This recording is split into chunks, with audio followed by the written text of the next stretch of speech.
देखिए, आज हम जितना पढ़ाए हैं, आप लोग कैमरा पर मत ध्यान दीजिए, हमारी बातों पे ध्यान दीजिए। सभी लोग सिर्फ हमारी बातों को सुने। ये कैमरा है, अपना काम कर रहा है। आप अपना काम करिए। देखिए, जितना हम पढ़ा रहे हैं, इतने साल से हम आपको पढ़ा रहे हैं। अब आपने पढ़ा, जो पढ़ा वो देखिए, लेकिन सिस्टम क्या कहता है पढ़ने का, वो ध्यान दीजिए। पढ़ाई का मेन मतलब यह है कि हम सिर्फ पढ़ाते जाएं और आप सिर्फ नोट करते जाएं। हमारी तरफ सब लोग देखिए, जितने बच्चे बैठे हमारी तरफ देखें। पढ़ाई का मतलब क्या है आज समझिए। जैसे हमने एग्जाम्पल लिया स्मृति का। अब हमने क्या कहा कि स्मृति आप आती हैं, क्वेश्चन लिखती हैं और चली जाती हैं। उसके बाद घर पर सो जाती हैं, फिर होता है कोचिंग आ जाती हैं, फिर होता है फिर आ जाती हैं। क्या पढ़ाई का यही मतलब है कि आना और क्वेश्चन लिखना, चले जाना? सर समझा रहे हैं, सर अपना यहाँ काम कर रहे हैं, अच्छे से निभा रहे हैं, समझा रहे हैं क्वेश्चन खड़े होकर। अब आप घर पर आपका क्या काम बनता है? रिवाइज करना बनता है कि नहीं बनता है? घर पर हम रिवाइज करें, उसको अच्छे से टाइम दें। क्या आप लोग करते हैं? नहीं करते हैं, अपना कर्तव्य नहीं निभा रहे हैं। और हम लोग के माता पिता अपना काम करते हैं? करते हैं? क्या करते हैं? हमने आपको बताया ना कि एक एक बच्चे के यहाँ पेरेंट्स आते हैं, वो हमें अपनी पूरी बात बताते हैं। सोचिए, जब वो पैसे देते हैं, पैसे देने से पहले वो अपना बात बताते हैं कि हम पैसे लाते कैसे हैं। कोई रात भर खड़ा होता है किसी कंपनी में, तो वो पैसे लाकर मुझे देता है। सिर्फ किसके लिए? अपने बच्चों के लिए। आपके पता है कि हम लोग के माता पिता कोई 30 मार खा नहीं है, कोई टाटा बिरला नहीं है कि पैसा ऐसे उठा कर लाए दे दिए। हम लोग एक मिडिल क्लास के फैमिली के लोग हैं।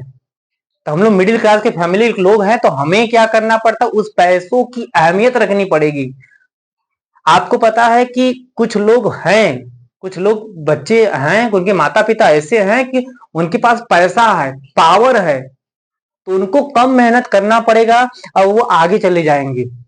आप देखते हैं ना, कभी कभी परीक्षाओं में होता है कि वो कम नंबर पाते हैं, लेकिन कहीं से पैसा भिड़ाते हैं, उनका सोर्स होता है, पहुंच जाते हैं। लेकिन हम मिडिल क्लास के बच्चों को पूरी पावर हमें मेहनत पर ही करना पड़ेगा। हमारे पास न सोर्स है, न तो पैसा है। पैसा है इतना कि पापा भिड़ा दे? नहीं, सारा काम हमें सिर्फ अपने दम पर ही करना है। और उस दम पर सपोर्ट करने वाले कौन है? सिर्फ हमारे टीचर और हमें पेरेंट्स हैं, जो हमें क्या देंगे? वो बल देंगे, वो ताकत देंगे पढ़ने का। ये एहसास आपको होना चाहिए कि हम लोग का हथियार, हम लोग की शक्ति समझ क्या है? हम लोग की शक्ति क्या है? सिर्फ हमारा एजुकेशन। हमारे पास इतनी पैसे नहीं है, इसीलिए हम आपसे बोलते हैं ना कि आप रेगुलर कोचिंग आइए और रेगुलर नोट्स बनाइए, रेगुलर रिवाइज करिए और रिवाइज कर कर यहाँ पे छोटे छोटे टेस्ट में अपना बेस्ट रिजल्ट दीजिए। यही हमारा छोटा छोटा जीत एक बड़ी जीत दिलाएगा। क्योंकि आपको पता है कि जब हम लगातार जीतेंगे तभी बड़ी जीत हासिल करेंगे। जब इस छोटे टेस्ट में हार जाएंगे तो बड़े टेस्ट में क्या करेंगे? कुछ नहीं कर पाएंगे। कुछ कर पाएंगे? नहीं कर पाएंगे। इसलिए आप हमारी इस बातों को सिर्फ बात मत समझिए, ये आपके लाइफ की बहुत बड़ी नींव है, बहुत बड़ी नींव है। आप घर पे उतना ही खेलिए जितना की लिमिट हो, ज्यादा मत खेलिए। क्योंकि ज्यादा खेलने का मतलब है कि आप अपने पथ से हट गए हैं। आपका कर्तव्य, आप बताइए, जब खेलने लगते हैं तो दिमाग भर खेलते ही क्यों हैं? क्या बताइए, क्या यही है? पैसा पापा कमा कर ला रहे हैं इसीलिए कि लो दिन भर खेलो, और खेलो इतना खेलो कि पढ़ाई का रास्ता ही भूल जाओ। माता पिता आपको खेलने से कभी कभी मना नहीं करते हैं, उनको लगता है थोड़ा सा भाई खेल ले लड़का, लेकिन वो ध्यान नहीं दे पाते हैं। वो थोड़ा थोड़ा चक्कर में लड़का उनका बहुत खिल जाता है, इतना खिल जाता है कि उनको पता नहीं कि वो अपने पद से एकदम विचलन हो गया है। माता पिता ध्यान नहीं दे पा रहे हैं आपको। इसलिए आप इतने बड़े हो गए हैं कि आप अपनी जिम्मेदारियां खुद समझें कि हम लोग की परिवार की जो गरीबी है, हम लोग के परिवार की जो समस्याएं हैं, वो धीरे धीरे हमारे ऊपर आएंगी और हम तभी हटा पाएंगे जब हम काबिल रहेंगे। क्या रहेंगे? काबिल।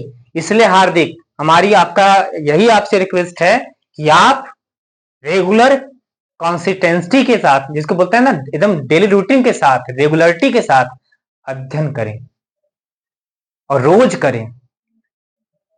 अब आज रामनवमी है, इसी दिन पर, आज इसी बात पर आप इसे एकदम ठान लीजिए कि हाँ सर आज से मुझे पढ़ना है और रेगुलर पढ़ना है। 1 घंटा ही पढ़िए लेकिन रेगुलर पढ़िए, रेगुलर, समझ रहे ना। कुछ लोग पूजा रोज करते हैं, यही आप पूजा समझिए कि हमें पूजा रोज करना है, यही हमारी पढ़ाई 1 घंटा की पूजा है। अगर बिना पूजा किए हम काम कर रहे हैं इसका मतलब हमारा लाइफ ही भ्रष्ट है। तो आज से सब लोग पढ़ेंगे। हाँ सब लोग को पढ़ना है। और समझ रहा आप ध्यान देंगे, ज्यादा नहीं खेलेंगे, आप ज्यादा मत खेलिए। आप अपने हम आज इतना काम किया करिए कि हमारी वजह से हमारे बड़ों को दिक्कत न हो, हमारे माता पिता, हमारे दादा दादी, भाई बहन, बुआ, किसी को प्रॉब्लम न हो।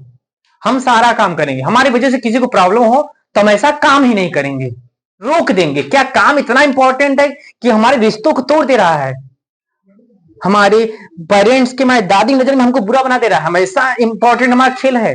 नहीं, खेल को इतनी अहमियत मत दीजिए। जहां पे हमारे रिश्ते टूटे वहां से सारा काम बंद, क्योंकि हमारे रिश्ते भी बहुत इंपॉर्टेंट है। रिश्ते ही हैं तो जैसे हमें एक दूसरे को आपस में जोड़ता है। आज आप हमारे यहाँ से बैठे हमारी बातों को सुन रहे, क्यों? क्योंकि आपका हमारा भी रिश्ता है, गुरु और शिष्य का। आप मुझे गुरु मानते हैं इसलिए आप यहाँ पे बैठे हैं, बातों को ध्यान दे रहे हैं, आपको अच्छा लग रहा है, ऐसा लग रहा है कि आप सुरक्षित महसूस कर रहे हैं, हम इनके शरण में आए हैं, सुरक्षित हैं। इसीलिए आपसे बोल रहे हैं कि आज से आप सब लोग पढ़ेंगे। क्लियर? और जितने भी गार्जियन इस बात को सुन रहे हैं वो भी गार्जियन अपने इस वीडियो को बच्चों को पहुंचाएं और उन्हें यहां तक कि इतना ज्यादा छूट न दें कि वो बच्चे एकदम अपने मार्ग से हट जाएं। अब आप देख रहे हैं और देखते हुए अनदेखा कर रहे हैं, क्योंकि आप तो सिर्फ बच्चों को देख रहे हैं और अनदेखा कर रहे हैं, लेकिन सारी जिम्मेदारी टीचर पर चली जाती है। और जब टीचर रिप्लाई नहीं कर पाता है तो गार्जियन आते हैं स्कूल पर, टीचर्स पर। ओके, तो सभी गार्जियन अपने बच्चों को ध्यान दें।